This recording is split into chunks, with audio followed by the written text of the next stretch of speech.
අපි පිළිගන්න ඕන කාරණයක් තමයි අම්මා කිව්වොත් බුදු වෙන්නත් පුළුවන් කියලා. අම්මා කිව්වොත් දරුවන්ට බුදු වෙන්නත් පුළුවන්. අර මතකද මාතු පෝසක ජාතක කතා වස්තුවේ නැව කැඩුනට පස්සේ අපේ බෝධිසත්වය අම්මා කරේ තියාගෙන ගව් 7ක් මහ මුහුදේ පීනගෙන එනවට.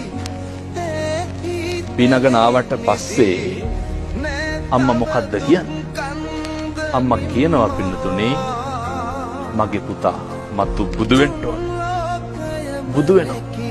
ඒ බුදු වෙන්නත් බලපාන්නේ පින්නතුනේ අම්මගේ වචනේ. අම්මා කිව්වේ බෝධිසත්වයන්ට බුදු වෙන්න ඕන කියලා බුද්ධත්වයේ ලබා ගන්න. අම්මා කිව්වොත් බුදු වෙන්නත් පුළුවන්. මේ 21 වන සියවසේ මේ තාක්ෂණය කොච්චර දියුණුද කියනවා නම් මේ පප්පු කැවුතුක් මා වකුගඩු ගලවලා හයි කරන කාලෙදී මේ අඟහරු වලට මිනිස්සු ඇතුව හෝ නැතුව යාන වාහන යනවා. මේ තාක්ෂණ එච්චරටම දියුණුයි. මේ විශ්ව එක ජගතෙක් පහළ වුණාද පින්නතුනේ අම්මා කරන හාස්කම කරන්න. මොකක්ද පින්නතුනේ අම්මගේ හාස්කම? මේ ලේ ටික කිරි කරන එක. මේකේ හාස්කම තමයි අම්මගේ තනපුඩු ඇතුලේ තියෙන්නේ රතු පාට සිනිගඳ ගහන හරි අප්‍රසන්න දුගදහමන ලේ.